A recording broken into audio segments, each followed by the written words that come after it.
1947, along with so many other families, our family also moved from what is now Pakistan to Delhi. And it was my great-grandfather, my grandmother's father, Baba Natha Singh. He bought a large piece of land somewhere in Lahore, and he built himself a number of houses.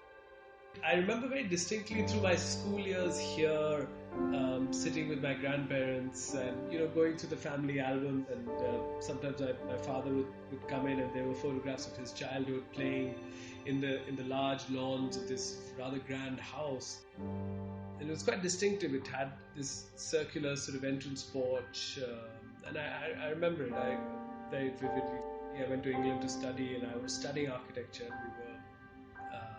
I was living in a halls of residence, and I made a number of friends from Lahore, and one of them, I remember, Rafe Alam, became a particularly good friend of mine. I remember walking into his room one day, and on his wall was a photograph of a house, which I remember very, very clearly looked very, very similar to the house that my grandmother had shown. When he came back, I said, tell me about this house, it looks familiar. And he said, well, that's the house I grew up in. It so happened that actually 70 Upper Mall was actually one Mama Park, and it was wonderful to discover that this very close friend of mine was actually living in what was my ancestral home.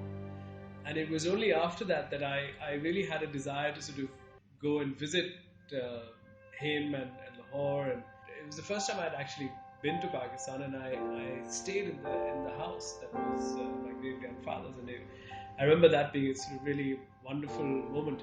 The original house stood there as it had been described. My sort of understanding of partition, at least the personal, the lived experience of partition, has been much more of finding and of gaining rather than that of loss. In some sense, this story of Rafe's and mine is very much that of privilege. As his family moved from Delhi to Lahore and ours from Lahore to Delhi, we'll both, in some sense, be able to land on our feet without sort of a great human loss or casualty. So I think that.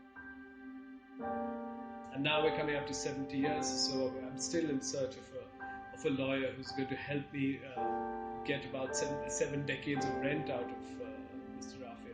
So if there's anyone out there, I'm looking.